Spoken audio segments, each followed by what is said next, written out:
आज की इस मोटिवेशनल वीडियो में हम आपके दो जबरदस्त मोटिवेशनल कहानियां लेकर आए हैं। ये आपको इस जिंदगी से जुड़े दो अनमोल सबक सिखाएंगी। इन दो प्रेरणादायक कहानियों को गहराई से सुने, तभी आप इनसे मिलने वाली प्रेरणा और सबक को सही तरह से समझ पाएंगे। जब तक आप कहानियों को समझेंगे नहीं, तब तक आप उनसे मिलने वाली सीख को अपने जीवन में उतार भी नहीं पाएंगे। सुनते हैं आज की दो। एक राज्य में एक बार एक सन्यासी आया और सीधा राजा के महल में चला गया। उस सन्यासी की वेशभूषा को देखकर राजा के किसी भी सिपाही ने उसे अंदर जाने से नहीं रोका। वो सन्यासी सीधा राजा के दरबार में चला गया। सन्यासी को अपने सामने खड़ा देख राजा ने उनसे पूछा, आप कौन हैं और क्या चाहते हैं? सन्यासी बोला, मैं एक आध्यात्मिक गुरु हूं और प्रवचन देने के लिए दूसरे राज्य जा रहा था, लेकिन अब दिन ढलने को आया है तो मैं आज रात आपके महल में ही रुकूंगा। रात बिताने के लिए बस में थोड़ी जगह चाहता हूं। सन्यासी की बात सुनकर राजा बोला, ये एक राजा का महल है, कोई विश्राम स्थल नहीं जो आप यहां रात में रुकना चाहते हैं। आप बाहर जाइए, वहां रहने की आपको कोई ना कोई जगह मिल जाएगी। सन्यासी ने राजा से फिर प्रश्न किया, महाराज, क्या मैं जान सकता हूं कि आपसे पहले यह महल किसका था? राजा बोला, मेरे पिता का था, क्योंकि मुझसे पहले वही राजा था। सन्यासी ने फिर प्रश्न किया, अच्छा, तो अब आपके पिताजी कहां हैं? राजा बोला, अब वो इस दुनिया में नहीं रहे, उन्हीं के बाद तो मैं राजा बना। अच्छा, आपके पिता से पहले यह महल किसका था? सन्यासी ने फिर से प्रश्न पूछा। राजा को अब गुस्सा आने लगा, लेकिन फिर भी उसने शांत होकर जवाब दिया, मेरे पिता से पहले यह महल मेरे दादाजी का था और अब वो भी इस दुनिया में नहीं है। अब सन्यासी बोला, ये जगह जो न कल तुम्हारी थी और ना ही तुम्हारे जाने के बाद ये किसी और की होगी। इस संसार में लोग कुछ ही समय रह पाते हैं और फिर चले जाते हैं। जहां हम अपना समय बिताते हैं वही हमारा विश्राम स्थल है। ना तुम इसे अपने साथ लेकर जा पाओगे, ना ही कोई और। बताओ, ये महल एक विश्राम स्थल नहीं है तो और क्या है?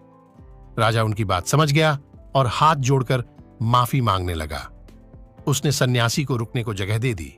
दोस्तों, ये बात तो हम सभी जानते हैं कि इस संसार से हम कुछ भी लेकर नहीं जा सकते। खाली हाथ आए थे और खाली हाथ ही जाना है। जब तक इस संसार आप हैं तो मैं या मेरा इस चक्कर में ना पड़ें। जिंदगी में धन, लोभ, लालच के पीछे ना भागें। भागना है तो खुशियों के पीछे भागें। जिंदगी का मजा बहुत पैसों में या फिर बड़ी गाड़ी में नहीं है। जिंदगी का मजा है खुश रहने में। खुश रहो, क्योंकि दूसरे के पास चाहे बहुत पैसा है, लेकिन इस दुनिया से वो जाएगा खाली हाथ ही और उसके धन का भोग कोई और करेगा। और अगर पैसा होकर भी आपका जीवन दुखों से भरा है तो आपकी जिंदगी अपने आप में ही बेकार है। याद रखना और इस पर गहराई से सोचना। आलीशान जिंदगी से बेहतर है एक खुशहाल जिंदगी।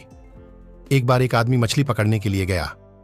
उसने पूरे दिन मेहनत करी, लेकिन उसके हाथ एक भी मछली नहीं आई। धीरे धीरे दिन भी ढल गया। वो आदमी परेशान हो गया और सोचने लगा कि अगर ऐसे ही खाली हाथ घर चला गया तो रात को हम खाएंगे क्या? चिंता के मारे वो जल्दी से मछली बाजार गया और दुकानदार के पास जाकर बोला, मुझे 3 मछली चाहिए, लेकिन एक शर्त है कि मुझे तीनों मछलियां जिंदी चाहिए और उन मछलियों को मैं अपने कांटे से पकड़ूंगा और उसके बाद खरीदूंगा। दुकानदार हैरान हो गया। सोचने लगा कि कैसा अजीब इंसान है, मछली खरीदनी ही तो फिर पकड़ने की मेहनत क्यों करनी। ऐसा सोचकर उसने भी एक बड़ी सी बाल्टी निकाली और उसमें 4-5 जिंदा मछलियां डालकर उस आदमी के आगे रखकर बोला, ये लो, इसमें से अपने लिए मछलियां पकड़ लो। एक एक करके उसने 3 मछलियां पकड़ी को उस दुकानदार को पैसे दे दिए और जाने लगा। जाते वक्त दुकानदार ने पूछ ही लिया कि पहले से पकड़ी हुई मछलियों को दोबारा से पकड़, तुम्हें क्या हासिल हो गया? तुम्हारा समय भी बर्बाद हुआ और पैसे भी उतने ही देने पड़े। वो आदमी बोला, तुम समझ नहीं पाओगे, पर मैं किसी से झूठ नहीं बोलना चाहता। जब मैं अपने घर जाऊंगा तो मेरी पत्नी और बच्चे पूछेंगे कि आज कितनी मछली पकड़ी, तो मैं उन लोगों को ये 3 मछली दिखा दूंगा जिन्हें मैंने खुद पकड़ा है। ऐसा करके मैंने खुद को भी ये एहसास दिलाया कि आज मैं नाकामयाब नहीं रहा और कल मैं एक नई उम्मीद के साथ मछली पकड़ने निकलूंगा ताकि मैं आज की तरह नाकामयाब ना रहूं।